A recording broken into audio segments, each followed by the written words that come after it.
Italian Football Podcast.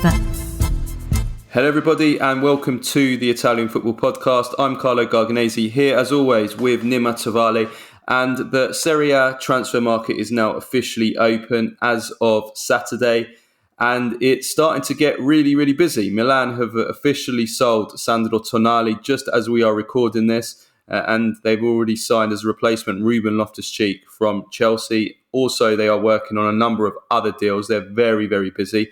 So we're going to discuss all that today on the show, as well as what is going on across at Inter. Marcelo Brozovic set to leave, and will Davide Frattesi replace him? The Onana talks with Manchester United, the Azpilicueta deal falling through as a replacement for Milan Skriniar. Juventus have finally appointed Cristiano Giuntoli as their sporting director. What are his plans for Juventus? Napoli, the champions, Victor Osimhen has given Napoli fans some hope that he will stay after an interview where he speaks glowingly about the club and the fans and the city.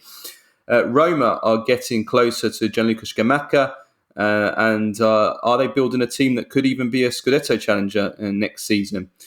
Elsewhere, away from the transfers, FIGC President Gianluca Gravina gave an absolute car crash of an interview where he's basically given us all no hope of Serie A football ever recovering under him.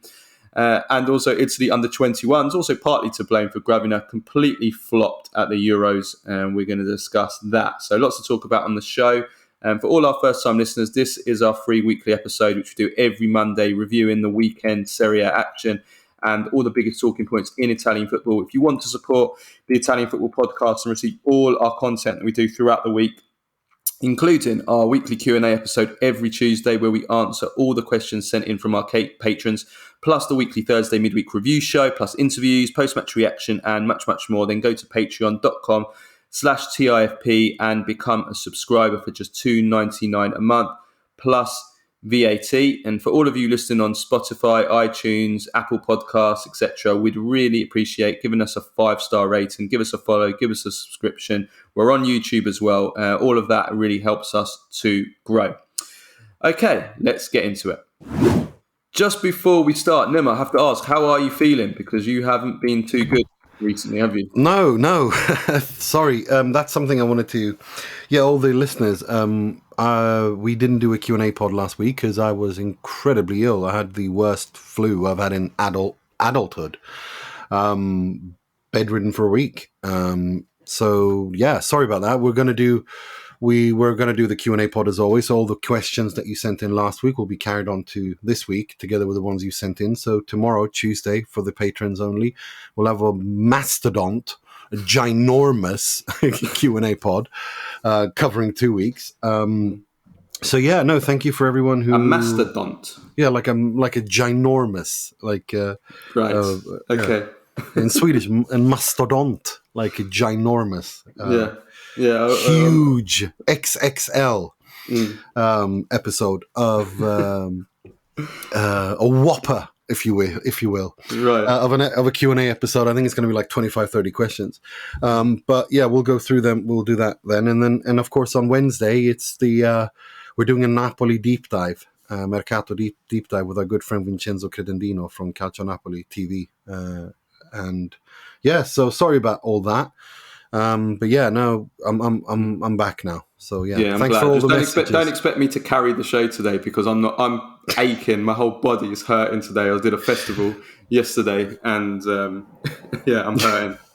So yeah, we'll start off with Milan, who are also hurting because Tonali has just been announced officially. We knew it was already happening, but he's been officially announced as a Newcastle player, leaving Milan. Club record sale.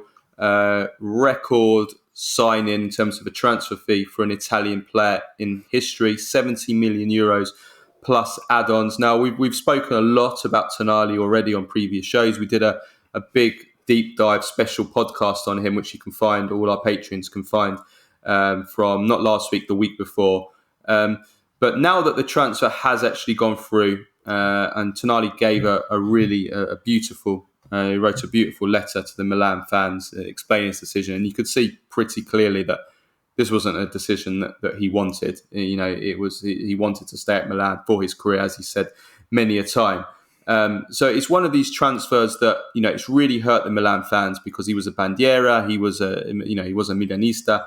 I mean, from an Inter point of view, Nima, like what has been your equivalent of a Tonali in the past, like a player that's left the club and you felt devastated to lose that player?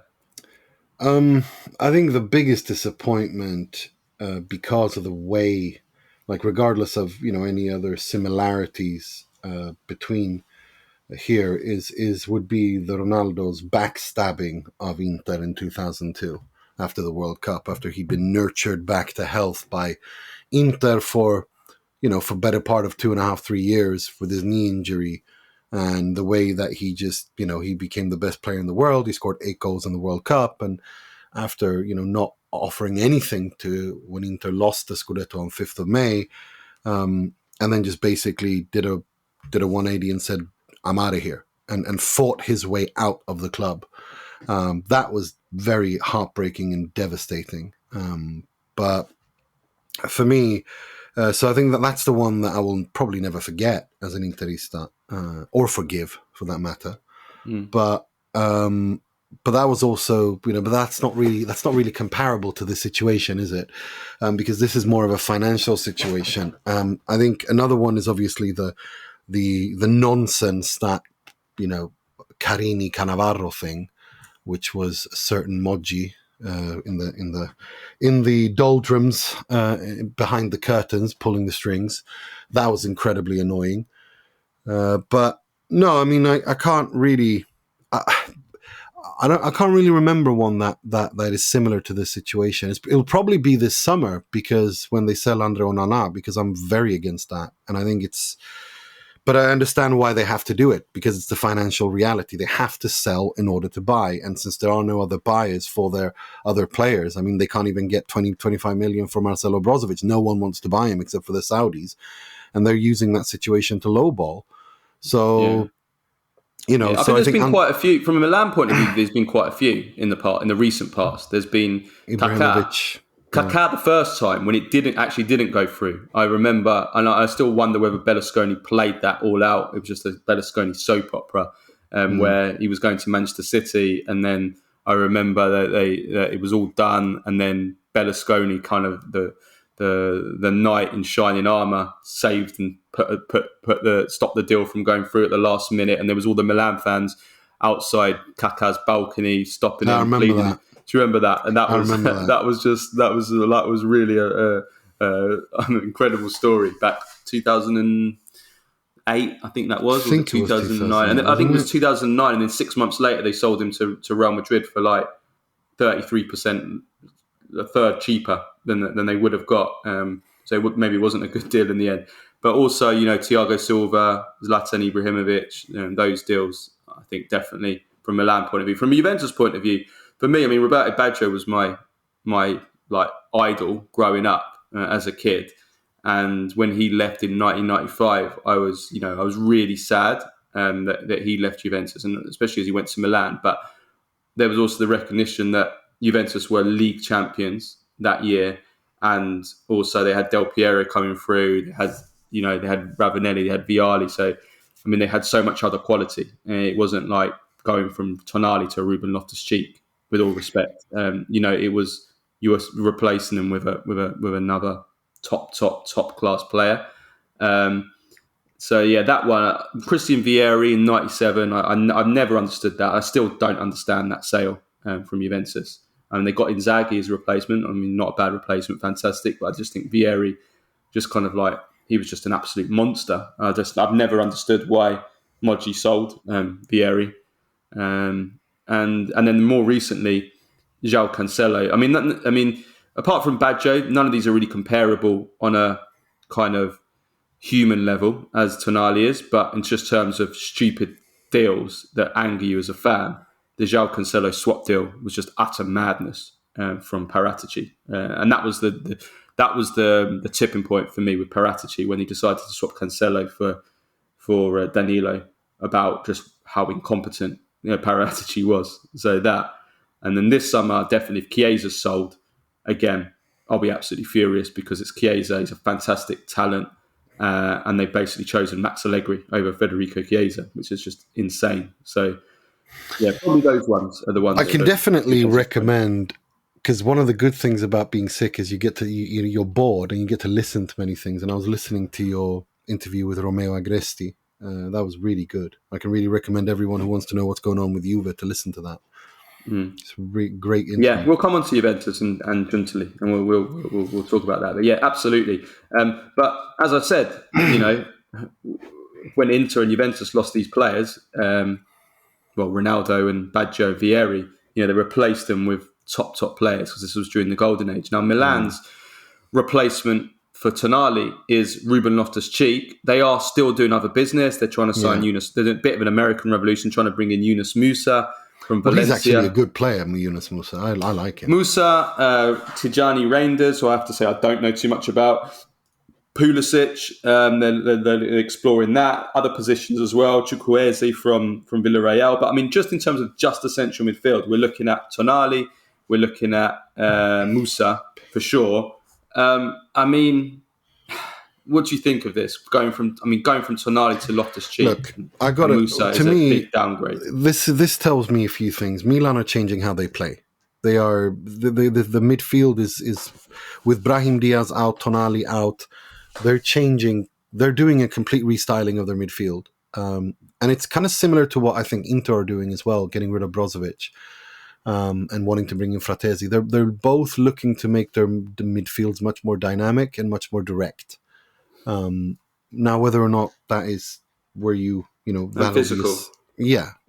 I don't know if it's going to be a sit, but I just have to say, I gladly hold my hands up and say I'm wrong. I have never been a fan of Ruben Loftus-Cheek. I don't understand what it is. Everyone that Milan see, I don't understand. I just don't see it. I just don't see it. That what he offers together with Christian Pulisic. Musah, I understand because he's I get. We've seen him for in Spain. We've seen him in the World Cup. What he offers, so it makes sense to me to have him and Al-Nassr next to each other. But the others, I don't get it. I really don't get it. Chukwueze, I get. Fine, you need someone to, they're finally addressing a weakness in their squad. But the others. The Reinders, I understand also from what I haven't seen him play too much of, from what I've understood, the kind of player he is, he's needed in that midfield. But I don't get Pulisic. I don't get Ruben Loftus-Cheek. I really don't. From an image point of view, I mean, it doesn't look good because you're talking about players who are way, way, way down the pecking order at Chelsea. And when Milan are getting rid of their, one of their main men for such a huge amount of money, and they're replacing them with, not even first reserves. We're talking about, Ruben Loftus-Cheek. I mean, what position was he in the midfield pecking order last season? Sixth, maybe? Ruben Pulisic, what position in the attacking pecking order? I know Chelsea have a massive squad, but, we're talking about players who they're not even first sub or second sub in their positions, so it's not a good look. It doesn't mean they're not good players. I mean, Ruben Loftus-Cheek, I think he was a very, very interesting talent coming through. He was really unlucky with that ridiculous injury that he got playing the most ridiculous game I can ever think of in a game, an end of season friendly in the United States, and was it his Achilles? I think it was that he ruptured, and those are horrible injuries to come back from. And he was out for the whole of the next season, and he's never really been the same player since then. There is talent there, but I think with Ruben Loftus-Cheek he's quite physical, he's powerful, he drives forward with the ball, he can carry the ball. I'm not sure, how many goals he gets, how many assists he gets, and I'm not sure how good he is in tight spaces. I don't know. I think he's quite versatile. Tactically, I think he can play in a number of systems, which is useful. And I don't think he will do badly. I think he'll do pretty decently. But I just think that it's just not a good look. And as for Musah, I liked him at the World Cup for the United States. But he's going to have to do something. and this is going to sound horribly stereotypical. He's going to have to do something which no United States players have done, and that is succeed at a top club in a top league. The United States has come on leaps and bounds since we were kids, Nima. When you compare to them where they were in the 90s, the amount of players, American players, and I was speaking to an American colleague about this, the amount of American players who are now playing in the top leagues, but they've only kind of reached a certain level. They haven't made that next step to flourishing for a top club in a top league. They've got to maybe Europa League level kind of teams, and they've done pretty well. But then whenever they've had to make that final step, they haven't quite done it. And that's the same with all of these players. Pulisic was very promising at Dortmund. He couldn't cut it at Chelsea. Weston McKennie didn't cut it at Juventus. Who else is there? I think it's the same for Serginho Dest at Barcelona didn't cut it in Milan. So Musah, he impressed me a lot in the World Cup. But now he needs to make the step up for Milan. So I'm always going to have that little bit of doubt in my mind because of that. And maybe that's unfair just because he's American. I'm saying that, but that is the history of the American soccer player so far in the top teams. So yeah, I think you go from Tonali to these level kind of players. Of course, you're going to be concerned. Yeah, no, I've got nothing more to add. You covered it. It is a risk, but this is where Milan want to go, and this is part of their new strategy. And you gotta, you can't say too much. Personally, I think I understand Musah, Reinders, Chukwueze. I don't understand Pulisic and Ruben Loftus-Cheek. But again, if they turn out to be fantastic, I don't understand it tactically. I don't understand what it is that they're supposed to give that Milan lack. But again, if I'm wrong, I'll gladly hold my hands up. From what people I've been speaking to, what you said at the top was spot on. That I think Milan are moving in a slightly different direction in that they're looking for more physical, intense players. They want intensity in their teams, Tonali absolutely had intensity and pressing, so that wasn't a problem. I think that was just a financial decision. But yeah, these are the players they're going after, and I think that's what they see in all of these players. They see players that've got intensity, that can press, have lots of energy, can steal the ball off the opposition, can drive, can carry it into space. I think they see that from most of these players. And I think Ruben Loftus-Cheek can do that. I think Pulisic can do that. Chukwueze can definitely do that. So yeah, I think that's the direction they're going in. Whether or not they're good enough in terms of quality, that's where the doubt is. But Milan have got going to be doing a lot of business. They've got a lot of money to play with now. So yeah, I'm sure we'll revisit this in a few weeks' time. I'm sure we will. Let's move on to Inter, though, because they're very, very busy as well. Before we get on to Onana, let's start off with Brozovic, because we're seeing reports today that it is basically done now with Al-Nassr. So is it done, or are we going to see another last-minute collapse like last week? And if it does go through, is it going to be enough? Is that the sign that Frattesi is going to come? Well, I'm not entirely sure, because now the rumours are linking Samardzic strongly, heavily to Inter, who we interviewed 4 weeks ago on the pod, 4 or 5 weeks ago, which is an interesting signing, although he's not a natural mezzala. He's more a number 10 than a mezzala. But I think he's the kind of player that Inzaghi could, with time, mould into a mezzala, the same way that he did with Çalhanoğlu. But of course, Inter want a like-for-like kind of situation, because if they sell, now that Brozovic's going, they'll play Çalhanoğlu and Aslani in that. Those are the alternatives in the CDM role. They have Barella on the right. They have Mkhitaryan on the left. They'll bring in either Frattesi or Samardzic to play on that left side, and then they'll still need to buy a player for the right hand side. And is it, or do they reintegrate Stefano Sensi? That remains to be seen.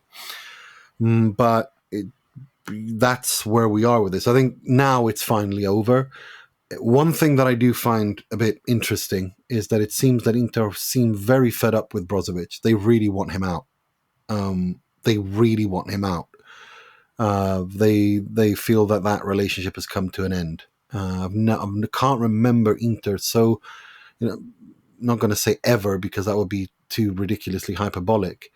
But I honestly, right now, can't remember the last time Inter so adamantly pushed out a starting player with such fervor as they are throwing. Icardi? What? Icardi, maybe?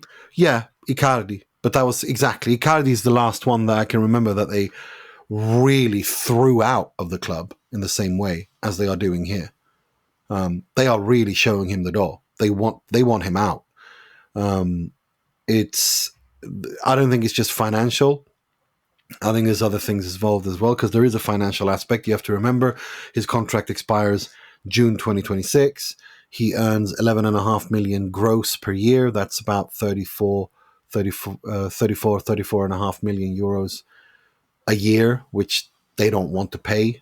They've already cut their wages by getting rid of Dzeko and replacing with Thuram. So yeah, that's, to me, it's more than that, and I think it'll come out.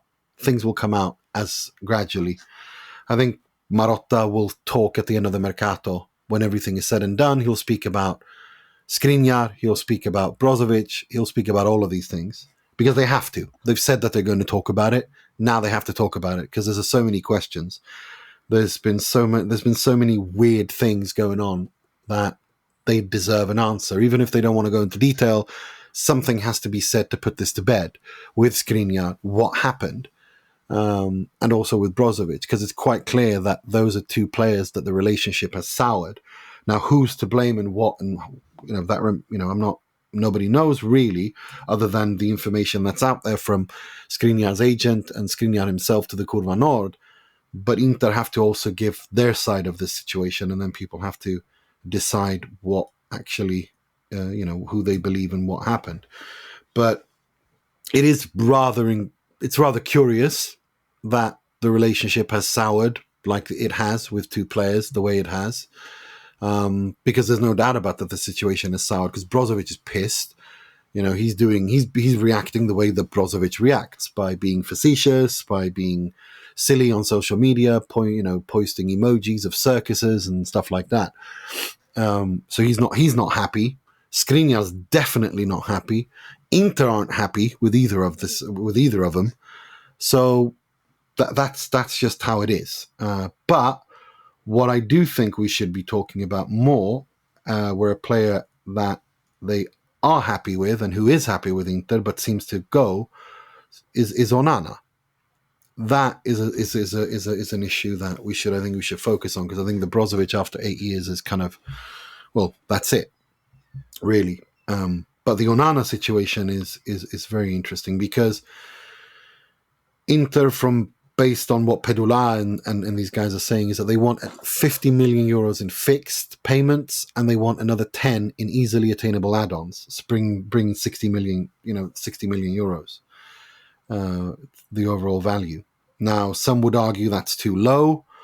Some would say that's pretty much what he's worth. Others would say selling him now is too premature, because in a year's time you could maybe get 100 million. But then, you have to look at this from Inter's perspective, and that is they're not getting any offers for Correa, for Dumfries, for any other players, for Gosens. Nobody wants to pay the prices that Inter have, even when Inter have reduced those prices. In fact, when Inter are willing to part ways with Brozovic for 18, 19, 20 million euros, no one is beating down Inter's door. That suggests to me that no one is interested in Inter's players, And so you only can deal with the players that you can sell. And the players that you can sell are the players that there are offers for. And those are Onana, Bastoni, Barella, Lautaro. Those are the players that you have offers for, that you have big offers for. And out of those, Inter look at Onana as being the most expendable one, because they're going to extend with Çalhanoğlu, Bastoni. Just to come in on the price, I find it insanely low. I can't believe 50 to 60 million is just ridiculous when I consider that Kepa as 75 million, and we're seeing the other supposed, 75 million is kind of the figure that is if a goalkeeper is considered one of, if not the best in the world. 75 million is kind of, it is the record price for a goalkeeper, that kind of figure. So, that should be, at a minimum, that should be the price tag for me. But you are right at the same time, you can only sell for what teams are prepared to pay. And if no one is prepared to go higher than 50 to 60 million, then you have a decision to make. Do we sell or do we keep? Now, if it's up to me, I say 50 to 60 million. If no one's prepared to pay 50, if no one's prepared to pay 75, which is what his minimum value is for me, I don't sell him, because for me that's too low. That's way too low. He's worth more than that. So this is partly the issue that I had with Chelsea with this ridiculous arrangement they have with the PIF selling their players to Saudi Arabia, and they're selling Koulibaly for pushing on 30 million when there's no market for him. There's no market. No one wants to pay a penny for him, yet they're selling him for 30 million. So I see both sides of it here with Onana. If it was up to me, I do not sell him for 50 to 60 million because I think that's too low. I say if you want to buy him, you pay 75 million. If you're not going to pay 75 million, we keep him. We'll sell someone else if we have to sell. But that's me. Look, I wouldn't. Again, who would you sell? Bastoni, Barella, Lautaro, or Onana? Those are the choices, and I don't think that out of those I'd sell Onana. Those are the choices you have to make. Then Onana's the one I sell. It doesn't mean I want to sell Onana. Of course not. I think it's stupid because of the way that he plays, and then because you have to find a goalkeeper who can offer you that. Because now you're, especially in the build-up phase, Onana's the best goalkeeper in the world. It's not just that he's good with the ball at his feet. It's the craft, it's the vision, it's the ability to execute those fantastic pinpoint passes on the floor, in the air, with both feet. He has no masters. He has no peers at that level. And we saw that. Man City, Guardiola said what he said. We all saw the game against Man City, the best high-intensive, high-pressing team in the world. They didn't even bother pressing Inter because they knew that they couldn't go near him. Yeah. So that I definitely do think there is a line that Inter are not getting enough for these players. There was I saw a hilarious post on social media before Twitter went down. Before Twitter went down. I honestly believe that if an actual baboon, a real life baboon, had bought Twitter instead of Elon Musk, the baboon would have run Twitter better. Honestly, I just love how everyone's losing their shit. I don't care. Personally, I don't care. Well, I don't either. No, but it's just the incompetence. To be honest with you, I'd prefer the free speech that we have now, even if it means reading less tweets, than having the 1984 Big Brother that we had. Yeah, but before, that's not even the choice anymore, because now he's adhered to every law that requires him to censor, and he's running it as incompetent, more incompetent than an actual real life baboon from a zoo would. Like he's genuinely he's so incompetent when it comes to running this social media platform that it's genuinely astonishing. Anyway, going on a tangent. By the way, hashtag Baboon 2024. That's my Okay. So I saw a tweet saying Marcelo Brozovic Marcelo Brozovic transfer fee 23 million, and then next to it it had a picture of Brozovic but with an England shirt superimposed on top of his Inter shirt. Mark Brozo Smith, 100 million. Brilliant, absolutely brilliant. But there is truth. There is absolutely truth in that, and I think it's the same with like Onana going for 50 to 60 million. Yet at the same time, Man United are negotiating to sign Mason Mount for like 65 million from Man United from Chelsea, and it's like, in what world? I know attacking players, offensive players, midfielders generally go for more money than goalkeepers. I know that.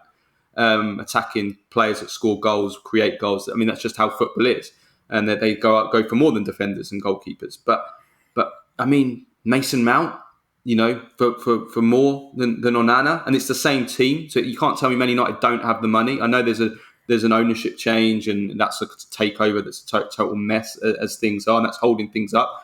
But, if they're prepared to pay that much for Mason Mount, who's just had an absolutely horrific season, and let's be honest, is a good player, but he's not a top player. Onana is a top goalkeeper, and so for me, it doesn't make any sense, and I just don't buy this whole kind of English tax thing either.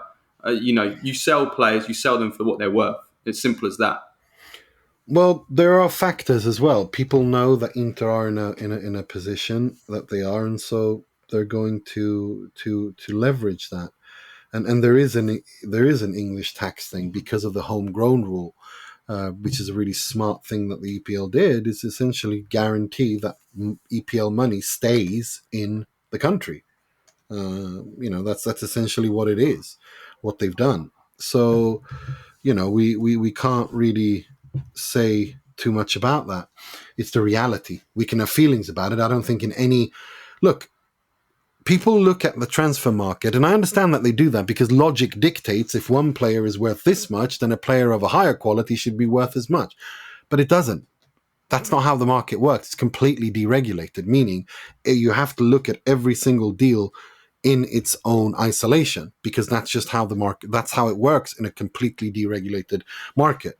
Meaning factors such as the seller's financial strength, the player's will, all these kinds of things, which league he plays in, how much interest there is in that player, etc., etc. All of these things dictate.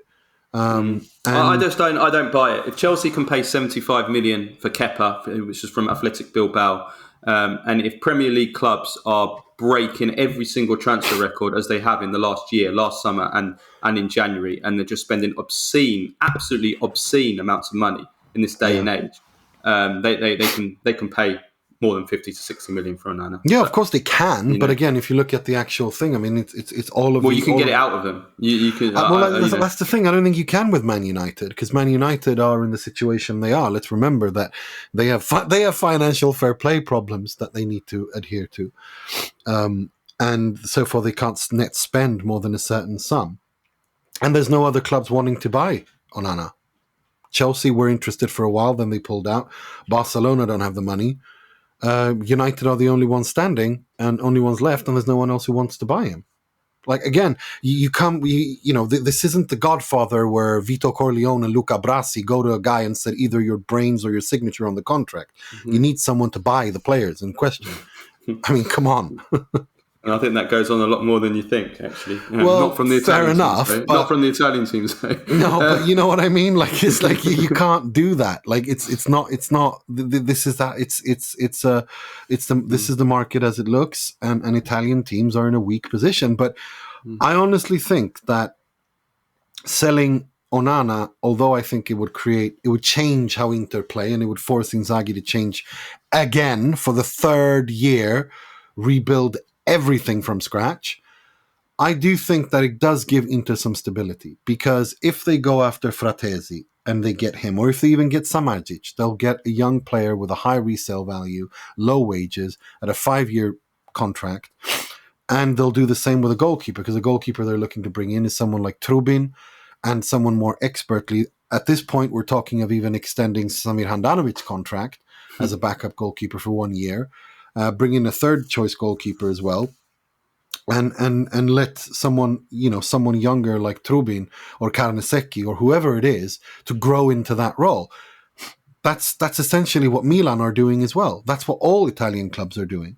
So it just follows a natural trend with Italian football. I'm not happy about it, but this is the reality, which kind of brings me nicely into the next point, and that is, thank God in heaven, or if it's his wife or whoever it is, for stopping Azpilicueta joining Inter. I think that would have been an absolutely disastrous signing.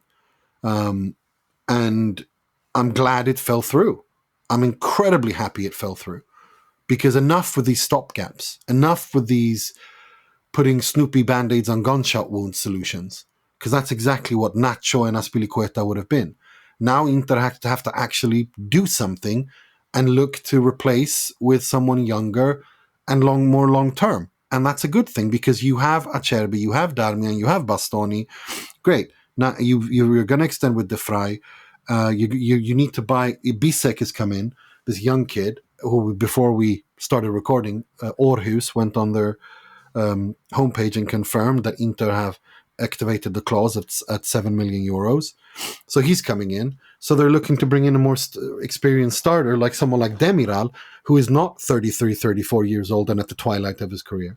This is a good thing for Inter. So to me, these are the Inter and all Italian clubs have to start doing what Atalanta's been doing, but at a higher level, if that makes sense. Yeah. Okay. Right. Let's move on from Inter. Let's talk about Juventus now. And Cristiano Giuntoli is officially, finally, and joined Juventus as the sporting director. Napoli left Juventus waiting right until the final minute before they got this done, before the transfer market started. So, I mean, first things first, and that is that this is the first step of Juventus's recovery now. They need to put in a management structure, which they just didn't have after the whole board resigned last season before Christmas. And Giuntoli having somebody that can build the club up again, and the transfer market, someone in charge of the transfers, in charge of just the building of the squad. And Giuntoli, what he did at Napoli was amazing job. 8 years there. You just look at the list of players that he signed for Napoli. Look at the budget that he worked with. Look at how, together with De Laurentiis, Napoli were always profitable. They were selling players at the right time. They were bringing in players who were not that well known. And just look at the squad, the team that won the Scudetto last season, and that shows you the players that Giuntoli brought in. So Juventus will be hoping that he can do the same. I mean, we had Romeo Agresti, Juventus transfer expert journalist, on the show. He really is the best Juventus transfer journalist out there. I mean, let's not, Romeo really is the best. He is the go-to guy. So I can really recommend that episode. Yeah, he's fantastic. And he doesn't oversell things. He just says it. Yeah. If there isn't anything happening, he was pretty clear on the pod, Juventus have to sell first. Giuntoli, his first things he has to do is sell players. Once he does that, then we can start talking about players who can come in. And there's a lot of players that Juventus are looking to get rid of. All the players that are coming through on loan: McKennie, Artumello, Zaccaria, Luca Pellegrini. Then you've got the attack. If Juventus are going to sign any attackers, Romeo says they have to sell Vlahovic and or Chiesa if they want to bring someone in. Otherwise, they won't bring anyone in. The midfield, Rabiot has now stayed. So, again, they've got so many midfielders, they'll probably have to sell before they can buy.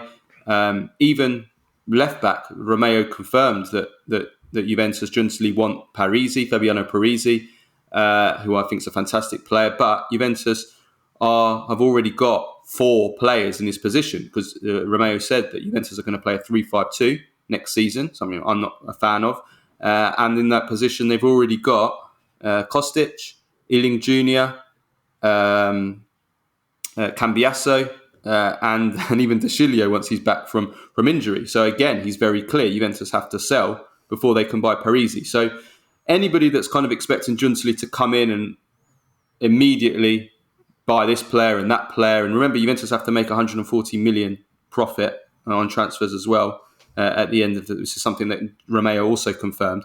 Anybody that's expecting this big revolution from Giuntoli, well, it's not going to happen. They've got George Weah's son, Timothy Weah, that's come in. We spoke about him on the show last week. There's a lot of work for Giuntoli to do, and it is going to take time. Yeah, no, it's going to take time, and I think Juve fans need to have patience. I think this is the start of something really interesting. it's going to take some time to get everything going, and also because of the fact that Juve have to end the transfer market, if I'm not mistaken, Carlo, they have to end the transfer market on a net positive, on a profit. How much that is it what, 80, 90, how much is it? 140. 140 million 140, euros. yeah. And that's what Romeo said, right? 140. Yeah. 140 million euros. That's an incredible, difficult job to do. Yeah. Well, now it's 152 because they've just spent another 12 million on Timothy Weah, so it's now over 150 million. So, but, I mean, they have already got some money from Kulusevski, 30 million plus. They sold a couple of other Draguzin and another guy for I think about 8 million. So they've already kind of taken 39 from those players already. So it's a lot of work to do, a lot of work for Juventus to do, and I think it's going to be a bit of a slow burner. Juventus's transfer market. It's not going to be like Inter and Milan where there's players in, players out, bang, bang, bang. It's going to be a slow burner. Because it's very simple. It's because Inter and Milan are on a ±0 budget, whilst Juve are on a profit. So they have to really think before they do something. That's right. And Pogba is staying as well, Romeo said. So, he's been working very hard. Pogba is already back in pre-season training. He's been doing a lot of extra work already, and he's trying to strengthen his legs. He's trying to strengthen his muscles, trying to avoid these injuries that he's been getting non-stop for the last few years. I mean, I hope he's fit, but it's a big ask, to be honest, from everything we've seen. Let's move on to Roma, though, because Roma's a very interesting situation. They've already signed Ivan Ndika and Houssem Moua on free transfers, and they're now working on signing Gianluca Scamacca. And they're also, and this is something Romeo also said on the pod, that he says that the two teams in the race for Frattesi are Inter and not Milan, but Roma. I mean, Milan could still yet come in and try and come in. But it's Inter and Roma who are the two teams that are really head-to-head for Frattesi. Renato Sanchez has been mentioned as a possible alternative to Frattesi if Frattesi doesn't go to Roma, if he goes to Inter, because of the good relationship that we know Roma have with PSG. We saw the dealings they did last year with Wijnaldum. So, I mean, could Roma be it's just very early in the market, but could they be a potential dark horse for the Scudetto with the business that they are trying to put together at the moment? Yeah, they are. They can, absolutely. The Serie A is incredibly open. Houssem Moua, as Ndika, as we already said, Scamacca and Frattesi, both, Rome lads, would they come back, and Roma is a club that is very, very, very built on having Romans at the club. If they can sort out the Scamacca deal, if they can also bring in Frattesi, who they have a 30% sell-on fee when they sold him to Sassuolo, so they can, that actually works in their favour. So, yeah, I mean, the way things are looking, they absolutely could be a dark horse for the Scudetto. I mean, as we saw last year with Napoli, if you can hit every single one of your starters, then you can, then you can have a fantastic season, and if you get it all right, if everything comes together. Of course, Roma have a problem with, because they're, if I'm not mistaken, they're in the settlement agreement with UEFA, aren't they? They fell short. They fell a few million short of reaching the required money that they needed to make to break even, and they're going to get a fine. Yeah, they're going to get a fine for that.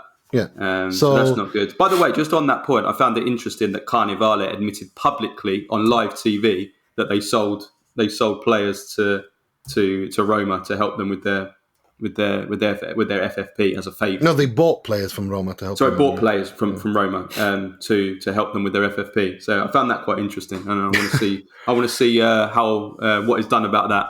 That's all I want to say. Nothing's going to be done about that. Nothing's going to be done about that. Why would anything be done about that? They bought young players like Volpato, and who was the other one they bought? Wasn't it Bove as well? Yeah, but he's publicly admitted that they bought them to help Roma with their FFP. I mean, Yeah, but they still bought good players. I mean, they bought talented players. It's not like, and we'll have to wait and see how much, how much that was, and if there's anything to if there's anything illicit going on there. But I don't think there is. You're talking about young players who are Serie A, who are just broken onto the Serie A, and Sassuolo are the kind of club who do that. I mean, that's something that they did with Locatelli, with Frattesi, with all these Scamacca, all these other players. This is what Sassuolo do. So we'll see. But I think I think Roma are building on something really interesting, as are Lazio, and quietly in the background. It's going to be tight, Serie A, the top four. It's going to be really, really tight. I think we're having it's the top six of the Serie A, I think, are even more putting distance between themselves and the rest of the Serie A. It's a very, very top heavy league, even more so than last season. These are the early indications I see. The top six are just going to be in a complete world of their own, which is ironic because it is, in the sense that on the one hand, it's a weaker Serie A, which is nothing like the Serie A we grew up with. But on the other hand, this top six, top seven, breaking away completely the way that they're doing is exactly the Serie A we grew up with, isn't it? So it's kind of a paradox there. It's exactly. I'm not sure if they are breaking away, but because they just had so many defeats last season. The teams from second downwards. Well, compare the points. I mean, compare them to, what was it? How much did the difference between 7th and 8th? There was definitely a gap there, but it wasn't. I think that gap is going to deepen. It wasn't that just the first team from team 1 to team 7 were taking points off each other. I mean, they were losing points throughout the division. No, they were. But my point is that that the top 6, top 7 are even further ahead than the rest of the league, which is very similar to the Serie A we grew up with. I mean, you had the 7 sisters, didn't you, who were dominant in the Serie A year after year after year. Yeah. And I think it's a top-heavy league, even more so this season. These are the early indications that we see. But we'll have to wait and see, like you said. I mean, it's impossible to say anything definitive in all we can definitely say definitive is that the Italian league is not strong enough to hold 20 teams, and that's been obvious for years, and they should definitely be, there's no doubt it should be down to 18. There should definitely be, at a maximum, there should be 18 teams in the league, but they've never shown any willingness to do anything about that, obviously, for financial reasons. So they're not going to do that. They're never going to do that. They're never going to do that in a million years, because less matches means the TV deals are going to be worth. That brings us on nicely to the TV deal, because Gravina, the FIGC president, gave the biggest car crash interview I've seen for a long time, and it just sums up everything that we've said in this podcast for the last 3 years about how clueless these people are, and how they just the simplest way of saying this is, they just don't get it. They just do not get and understand how to sell a product. Selling life jackets on the Titanic. Italians are so bad at marketing. I can say that because my parents are Italian. I can say that. I don't care if you call me stereotypical. Italian people in Italy cannot sell anything. They haven't got a clue. They are absolutely I disagree clueless. with that. I disagree with that, because Italian food, Italian produce, sells itself. Italian fashion, Italian music, all of these things sell, but Italian football is the thing that has problems monetizing. That's because the people in charge of Italian football are corrupt, incompetent, and archaic in how they run things. And those things sell themselves. Italian food, Italian... Why doesn't Italian football sell itself then? It did in the 90s because it had all the best players in the world. Now it doesn't. Why did it have the best players in the world? Well, this is what I'm saying. The people in charge... Not because of how they were selling it. It wasn't because of how they were selling it. It had all the best players in the world. It was nothing to do with marketing. It was just now they haven't got a clue how to market it. No, I think it's Italian. It's an Italian football problem more than anything else. I think Italian football is run by incompetent, corrupt people who don't live in who have an archaic mindset, and the footballing world is so the competition is so fierce that if you're not top of your game, you don't succeed. It's that's the overall arching generalization that you can make on Italian football. I mean, his comment, I have to read it out. It is so clueless. It's clear that the offer must also be directly proportional to the quality of the product that is placed on the market. We all thought, perhaps we were a little deluded, that the results of the Italian teams would give them an appeal. But the question we must ask ourselves about Made in Italy, which Italy has because it has a force engraved in history, is whether the quality of the product we offer is right. On this, we probably need to reflect on a much broader and much more complex project. No shit, Sherlock. Like, that's my only reaction to that. No shit, Sherlock. It's unbelievable. You thought Fiorentina reaching the Conference League, Inter reaching the Champions League, and Roma reaching the Europa League was because this is exactly what I'm saying. This is the way that they've always been. They think that the league will sell itself. They think that just because they've had 3 teams in the final, that automatically that means all of a sudden the league, the TV deal is going to double just because they've got 3 teams in the final. I mean, it doesn't work like that. It doesn't work like that. Of course it doesn't work like that. You have archaic stadiums that are not fit for purpose. You don't know how to market your league. You put your marketing eggs in the wrong baskets time and time and time again, from North America to the Middle East, North Africa, to Europe, to everywhere. You had a genius chance, a brilliant chance. You literally won the lottery when the CVC deal came before they went to Spain. You turned that down because you were too greedy and you couldn't look past your own nose. And now you're wondering why everything's going tits up. And you have a social media team, that run the social media who speak English like my Borat English. It's yes. Borat English. The Italian it's Borat Borat. English. No, it's Borat English. It's literally Borat English. The stat overload that doesn't mean anything. I was going to say like what was it? Average apex height. What the WTF? It's unbelievable. It's unbelievable. I mean, they still use that 3 years on, and no one's corrected it. I was going to compare it to my grandparents who were in England. They moved into England in the 1950s, and they were here for 40 to 50 to 60 years, and they're all passed away now. And in that time, between them, they probably learnt about 10 English words, and they would do a better job on the social media selling the Serie A than these clowns that are in charge. This is the problem. The people this is what I mean about the corruption. Look at the people they've hired to run these things. It's not like there aren't people in Italy who aren't competent. Of course there are. The problem isn't even that, Nima. The problem is that they won't even realise this is an issue, Nima. They don't even realise this is a problem. They won't look at their social media feed and think to themselves, "Oh wait, hang on a minute. We're not doing a very good job there. We better.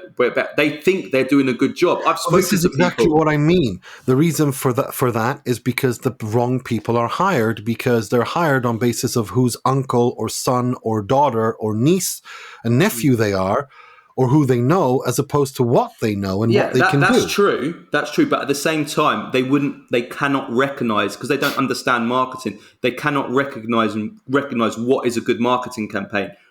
How you're supposed to sell, even as simple as how you put out a tweet or how you put out a Facebook post. They do not get it at all. And you could go on and on and on. I was speaking to somebody that's in the media that was telling me how they're going big about trying to sell Serie A in North America at the moment. They're making all these investments to try and build Serie A in North America.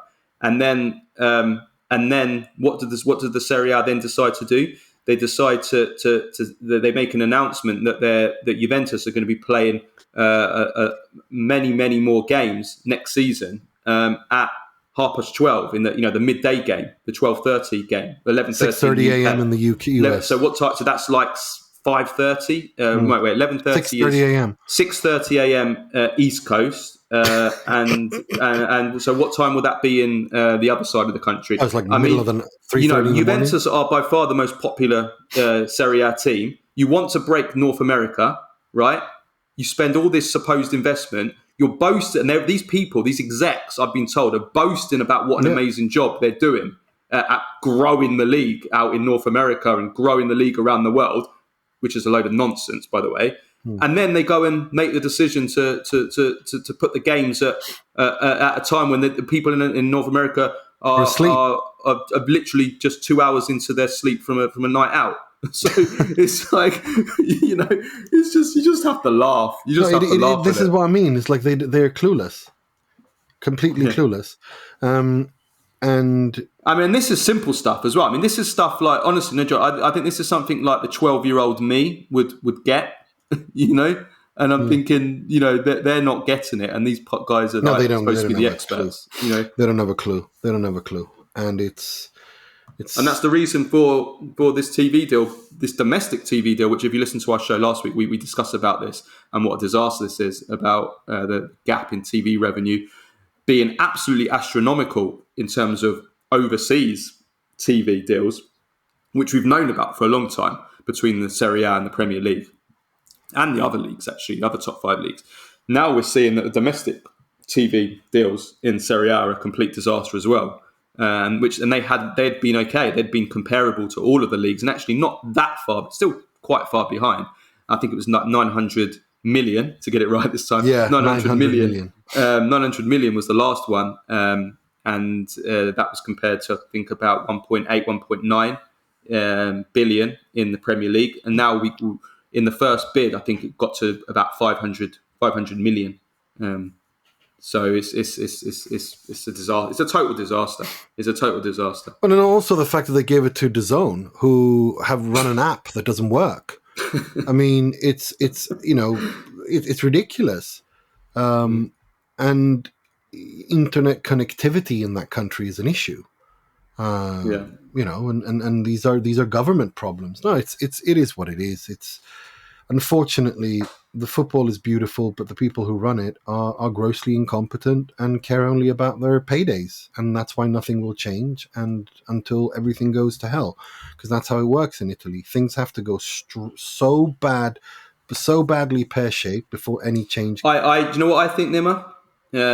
I think that the only way that Serie A ever gets saved in terms of, from a marketing point of view, I mean, this is only one of many things, is bringing in some people from England to run it. I honestly think, we sit here and we're critical about the Premier League. Yeah, but I've said for years that in order this is why I want more North American owners and English or Americans. But I mean, I think English would be better because English understand football culture better than Americans understand. Americans understand marketing. They understand the numbers and the spreadsheets, but they don't understand the culture of football as well as the English do. I think you need a majority of foreign owners in the Serie A, so they can first of all agree on a president, so they can agree on having a structure, and then vote that way through, so that we can have some order in this league. Because at this point, the people there are just they don't care. It's about lining their own pocket. Just hire a team of English people to market the league. Simple as that. Because they get it, they understand how to do it. Italians, I've got no faith in Italians ever being able to do it. I just do not get it. And everybody that I speak to that are in Italy, have worked in the league, that have come from outside Italy originally, they all say the same thing. And then that because we've spoken about it as well. They all say say the same thing. They just do not get it at all. I'm speaking to Adrian Del Monte, who works for, he says exactly the same thing. He finds it unbelievable sometimes. So anyway, enough of that rant.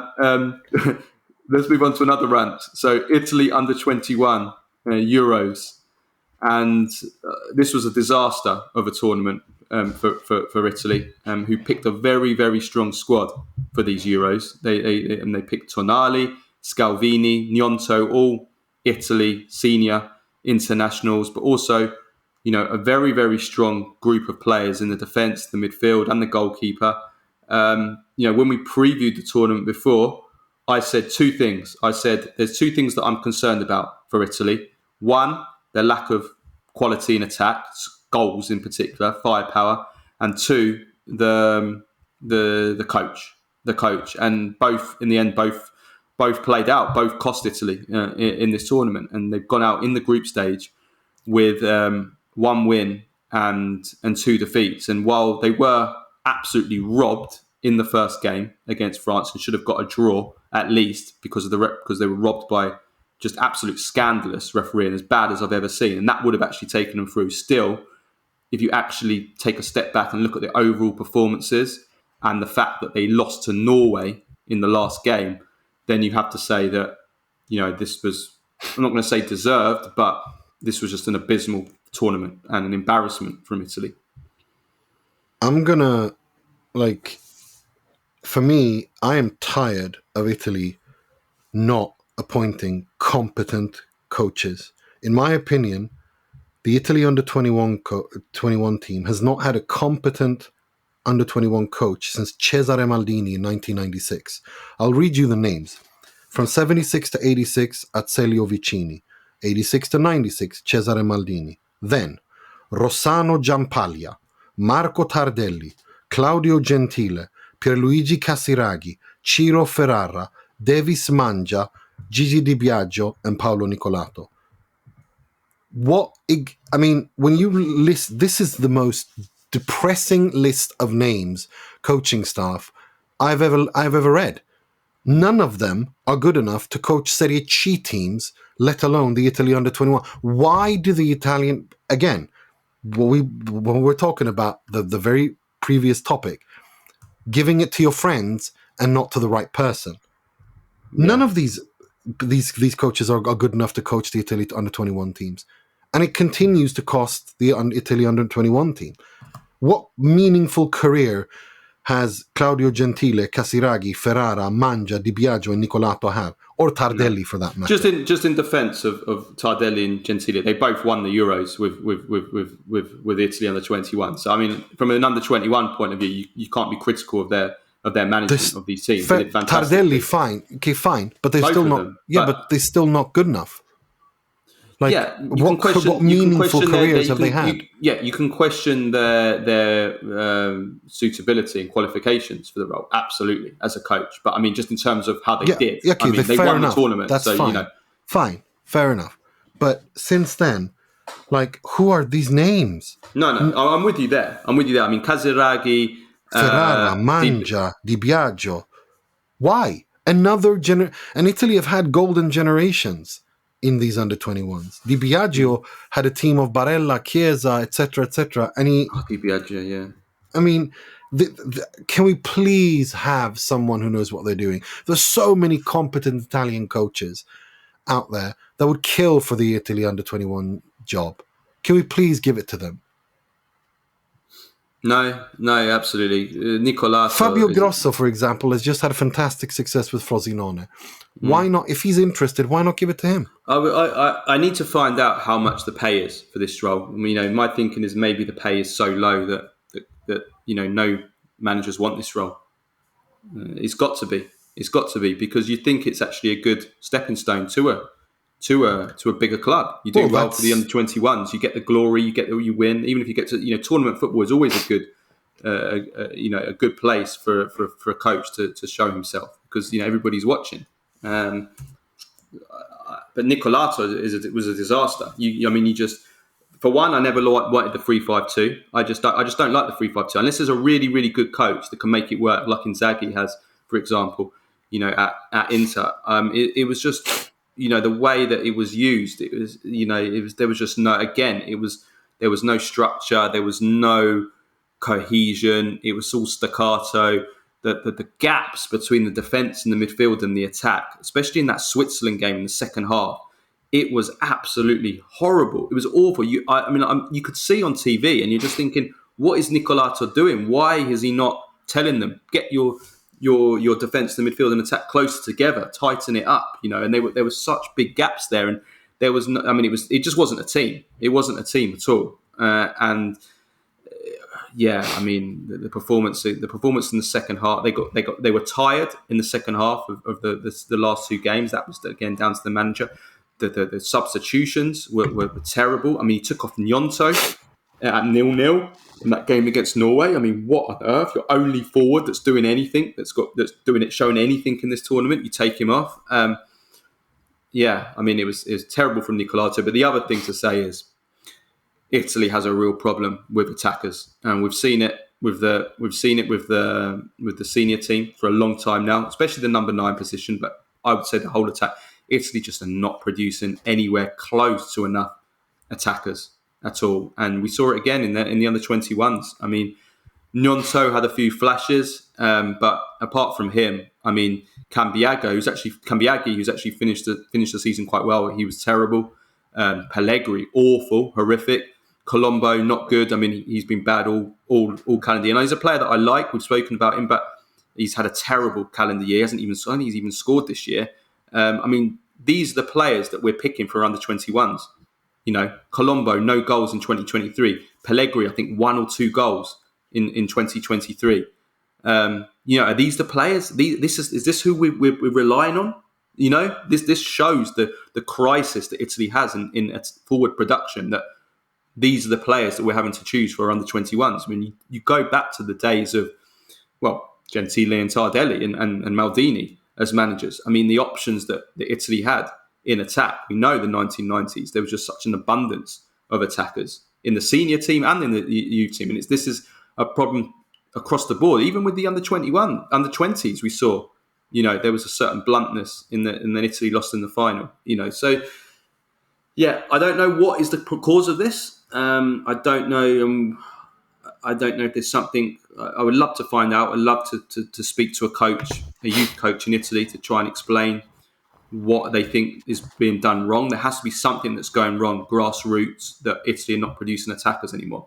We can understand why Italy are not producing as many good defenders, because, you know, the rules have changed, and we'll discuss that.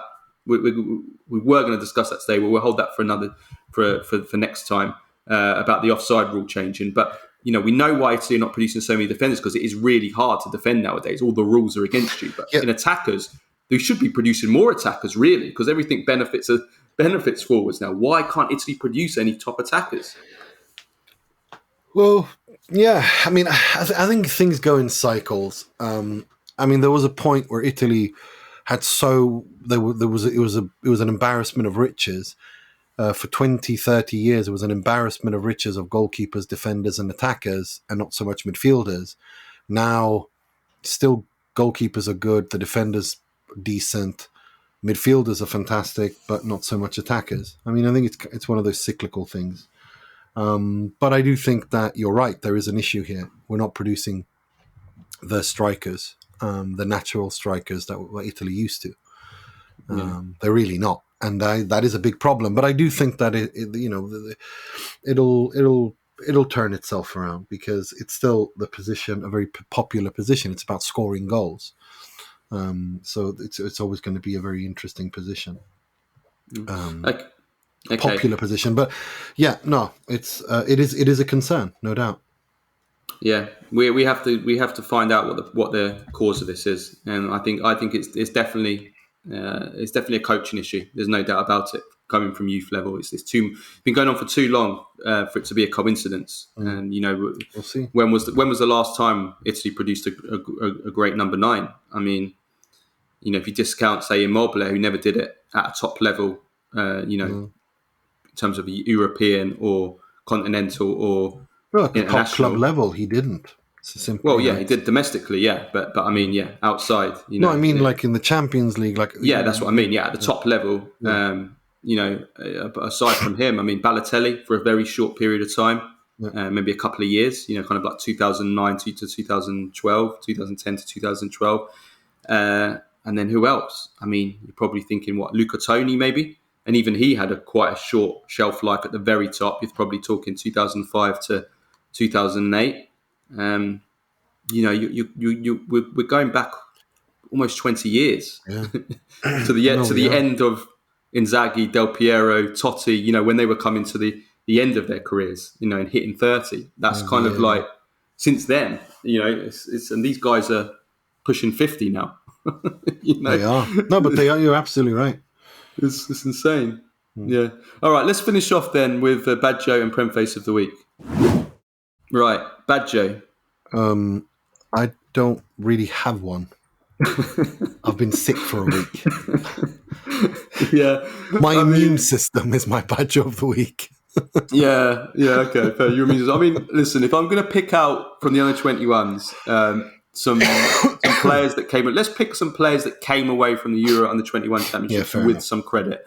The only players two of them, the two wing backs. Bellanova and Parisi. Yeah. I thought they were both fantastic for Italy. They're the only two that come out with any credit. We criticised the attack. The defence. Scalvini was terrible. We should have touched upon him. I'm starting to have doubts about. I just don't see this wonder kid with Scalvini. We spoke about this last week, actually, didn't we? So maybe I'm being a bit harsh, but yeah, he was really bad. But the midfield as well got overrun. I blame that more on the coach because there was just no cohesion there in the midfield, and they were too. The players were all kind of like too similar. The players that he picked, they didn't kind of complement each other very well. Ricci, Tonali, and Rovella, I think, and he didn't make it work. So I blame that more on the coach. But the wing backs were great. Basically, Italy's own game. That's all their game was in the Euros, was the wing backs, and Parisi and Villanova. They were up and down, non-stop. They were brilliant. They really were. I really like both of these players. Especially Parisi is just, I fantastic. Really like Parisi has a better end product than Bellanova. Bellanova has got that. He's quite comparable to Hakimi, actually, young, raw Hakimi. Exactly. The Hakimi that would just... Slightly less in terms of quality. I know what you mean. 100%. Hakimi did have more quality because Hakimi would get to the byline and make a cutback or smash a ball across the 6-yard box on the field. But poor man's raw Hakimi. I think is fair. Because when he gets to make those final crosses, he can improve, and I hope that one good thing of going to Torino with Juric is that he will be, Juric will get the best. Yeah, he's a taskmaster. He's a drill sergeant, and he'll be like, he'll get the best out of him. Yeah, over and over and over and over. But he's got some raw qualities there that you cannot teach. So that's good. And Parisi again the same. I mean He's, I think they used to call him Il Pendolino in Avellino. Yeah, I remember. We did a profile on him, didn't we? So make sure to check that out. Yeah, Il Pendolino. Right, Premface of the week. I've got one. What is it? I was just trying to find the tweet now, but I've hit my limit, so I can't. Oh my god! Is this limit thing still going on? No, I'm joking. But no, I can't find it. It was Barstool Sports. Somebody linked us in. Somebody sent the tweet to us. Apologies, I should have saved this, but apologies for the person that did. They called them, because they're like an American media, sports media, aren't they, Barstool Sports? I think they're kind of a bit of a Talk Sports they are. Of America. And the United States won 6-0 against some small nation. Was it St. Kitts and Nevis or someone like that? And they did a tweet. Oh, yeah. They did a tweet saying, would the US men's national team win the Premier League? ? I saw that. I saw that and I couldn't believe it. Yeah, you're right. And I can't remember what was put on it. It was something like, this is like the American version of a Premface.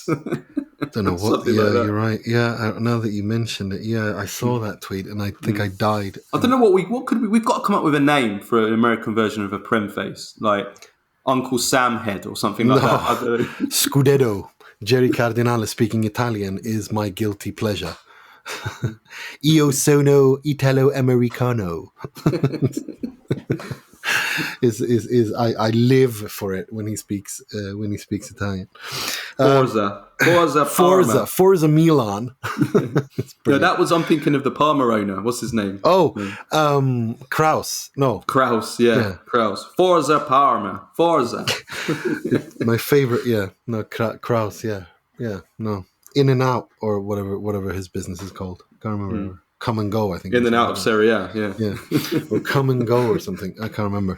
Anyway, no, it's Jerry Cardinale speaking Italian is, I don't know why it is. It's just I live for it. I just can't get enough. Jerry Cardinale speaking football, I think, as well. Yeah. Right, let's leave it at that. We'll be back on Tuesday for a Q&A, an extra long Q&A, and then we will be back again Wednesday or Thursday. Wednesday, I think, for the Napoli deep dive on the transfer market. Yeah. And and those are for patrons, of course, all of those. Absolutely. Okay, right, let's leave it at that. We will see you again on Tuesday. Have a great week, everyone. Ciao, ciao.